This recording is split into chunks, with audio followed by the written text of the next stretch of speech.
One thing that you cannot overcome just by waiting it out is if your wife doesn't see you as a man anymore.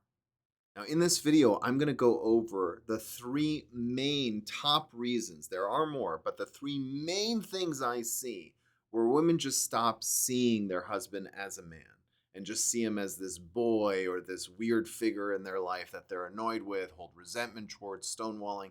So if you feel like your wife doesn't desire you, if your wife isn't connecting with you, if there's something off about the polarity, if there's something off about your interaction and you don't like the way that your wife sees you, treats you, talks to you, this video was designed just for you. If you're new here, my name is Dr. John DeBach. I'm a couples counselor, relationship coach, been doing this for about a decade and a half. I'm a published author, been on national TV a few times. Uh, I also have a social media following of over 1 million people that I've grown from zero just in the last year without spending a dollar on ads, just because I believe what I share resonates with people. I really kind of get to the heart of things without all the psychobabble, just to try to give you some advice. I'm not selling anything in this video. It really just is free information to try and help you in your relationship, give back to the community. Um, okay, so let's talk about what is going on. If your wife if your wife doesn't see you as a man, it's really one of these three things. The first one is one that men don't really understand, and that's a sense of masculine feminine polarity that exists in the dynamic. Now, there are feminine and masculine polarities within all of us. There's a listen, I was a couples counselor for so many years in a world where most therapists are female, right? I would say over 80% of therapists are female. And if you extend that to do kind of, you know, masculine men who are therapists, it's like little teeny tiny, right? So there are some feminine qualities that I have, even myself. I'm agreeable. I tend to think more emotionally than logically a lot of the time. But I also spend a lot of time in my own marriage because I've been married for 15 years, have 4 kids, very strong, beautiful. My marriage is the crown jewel of my life more than anything else. There are still things that I try to make sure that I have this masculine edge. So let's talk about what that polarity is and where I see it fail the most. There's many components to it, but we're going to focus on just one because there's two other, why she doesn't see you a man things that we need to get to. So the polarity difference that I'm not seeing in men, especially when they get into the 40s, 50s, 60s, right? That chunk of years where the relationships tend to shift is they forget the sense of playfulness that is required to be a man. Why do I say playfulness? Let me explain this to you in a way that might make sense in a more clearer manner. Think about the way that mothers play with their children and fathers play with their children, especially when they're babies, right? What do mothers do? They coddle the baby, they breastfeed, they hold them, they rock them. That's when you think about a mother and a baby, that's kind of what they do. They swaddle them, they coo at them when they coo back. Woo, oh, oh. That's the way. What do dads do with little babies, right? Not when they're tiny, tiny, but they throw them up in the air and they roughhouse them and they do that kind of stuff. Why do we do that? So, from an evolutionary biology standpoint, there's actually a real reason. And the reason is men typically, at least historically, have had to go out and be the sole provider. And so they have less time to connect with their children. And so, from an evolutionary standpoint, we had to come up with ways to connect with our children quickly. And so when you throw your kid up in the air, there's a big feeling of fear and concern that happens as the kid's going up and doesn't feel the hands touching their body.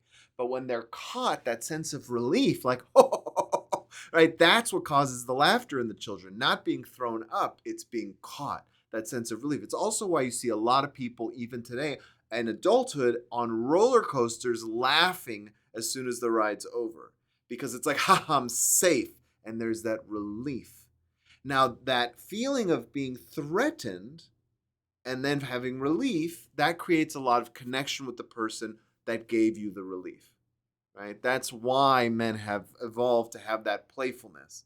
And part of the male polarity is that playful, not necessarily bringing in the fear, but that sense of play. that sense of fun, that sense of adventure. Now, as we get older, right, as we get older, it's not picking your wife up and throwing her in the air. Although if that's your thing and you have the shoulders for it, I don't anymore. Go for it, right? But pillow fights are a good example. Wrestling is a good example, right? There are couples I know in their 50s and 60s. There are men that I work with in their 60s that still play wrestle with their wife from time to time, throw her on their bed. It's not for everybody, but there is that kind of rough, kind of fun, get it out of your system thing. But playfulness can also be intellectual. Part of your job as a man in terms of the play is to bring the spark, bring that excitement, right? Did you find something interesting on the news that you want to share? Is there a philosophical concept? Did you meet a new person, right? Did you learn something? That is a form of play for adults. On an intellectual level, there's stimulation, right? Stimulation is new. By definition, stimulation has to be somewhat new. It doesn't have to be brand new. You can have it before, but it's new in the moment. Whereas emotional comfort is familiar. And that's the male-female dynamic I see men missing out on constantly. So that's polarity. Ask yourself, are you being fun? Are you bringing the playfulness into the relationship? If not, you've lost a big sense of what makes you a man. Number two, and this is totally different, totally different thing. And before we even get to number two, if you're watching this and you're finding a lot of value out of it, do me a favor, hit the like, hit the subscribe button.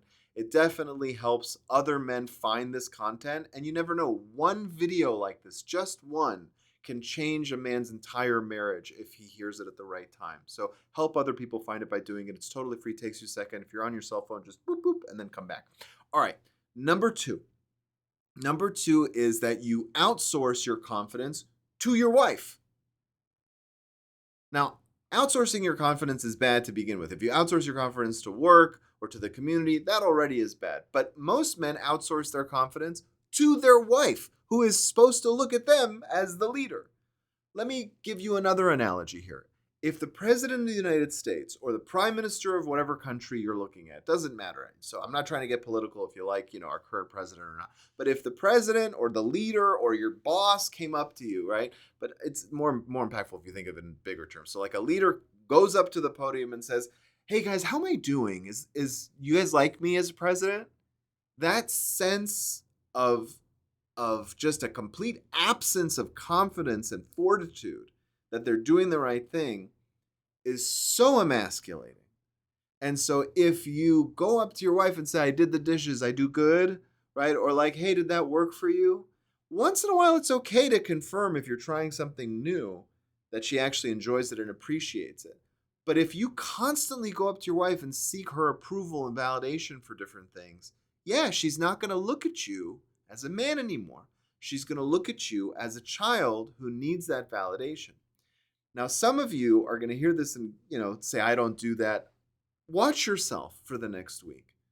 Watch yourself and see, how often do I check if the things I'm doing with my wife have her approval? Maybe it's not verbal. Maybe it's a text message. Maybe it's a look you're looking at where you're like, "Oh, does she like?" And okay, all right. See how often you really are seeking it, because it might be surprising to you and you might actually be doing it more than you think. I know that I've been guilty of it at times in my relationship. Now, sometimes it has a different flavor where you're looking for the acknowledgement, right? "I did the dishes. Don't you? I want to hear a thank you." That's the same thing, buddy. It's the same thing, right? Wanting a thank you is also validating that she appreciates. You don't need that. Do it because you know it's the right thing to do. So if you're outsourcing your confidence to your wife, for sure she will stop looking at you as a man, because that is what children do. They look to their parents and their mentors to make sure they're on the right track. And that's your job as a parent, right? Yes, you're doing well. You did the homework. Good job. Great, right? But as you grow into your midlife and older, no time. There's no time and energy that and effort that should be expounded doing this for your partner. You should step into your own sense of autonomy there. And the third one that we should definitely talk about here is that you've stopped or you never held boundaries. Relationships are made up of three different components, and I'll make a whole other video on this another time. It's really about generosity, your needs, and your boundaries. It's a triangle. Your boundaries are things that people always test. They will push until they feel mush, right? Or excuse me, they'll push until they feel something hard against it. So when they push and feel mush, they keep pushing. That's the way it goes. And so if you have a new hobby that you're trying to explore and spend time at, maybe it's golf, maybe it's axe throwing, maybe there's an art thing, maybe you like to restore cars, could be anything. And your wife starts saying, well, why don't you come home earlier?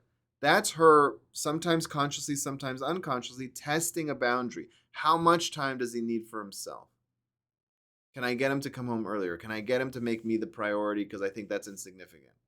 And your job as a man is to say, no, I love you, but I, committed to going to this car meet for 3 hours or whatever it is you're doing. I'll be home after. Now, obviously, if there's a big event or something that's important, there's exceptions. But generally speaking, you have to learn to hold your boundaries, right? And boundaries are connected to your needs. I need time for myself. Your boundaries are also things that you need directly from them. And so I'll give you an example, right? I cannot live in a sexless marriage. Very healthy boundary that a lot of men never verbalize. And so you need to be able to say to your wife, listen, there's one thing to say, I will not be in a sexless marriage. You don't have to shout a boundary. You have to be able to talk about it compassionately. So you have to go up to her and say, listen, I've noticed we're not being intimate. I'm holding a boundary for myself and I want to talk to you about it. I'm not willing to stay in a sexless marriage. Are you? Is that something you're comfortable with? Because we might be on different pages. But if you're not, and you also don't want a sexless marriage, talk to me about what's going on and how we can fix this. Because I'm not going to take this forever. And if you are also not interested in doing this forever, let's work together on this and not just sweep it under the rug. That's holding a boundary. So if you're not playful, if you've outsourced your confidence to her, especially, and if you've stopped or you never were good about holding boundaries, then yes, your wife will not look at you as a man. And that is a big, big thing to wrestle with because it's not a fun relationship when the person doesn't look at you like you're a man. Because then who's attracted to you? Where's the respect? All the things you want from a relationship, affection and care, and all that stuff goes right out the window. Thanks so much for watching. If you want to work with me, there are some links below. You can work with me one-on-one, or I have a small exclusive men's group, usually kind of high-achieving men that want to better their marriage and masculinity. Information will be below as that opens up. Otherwise, thank you so much. I'll see you next time.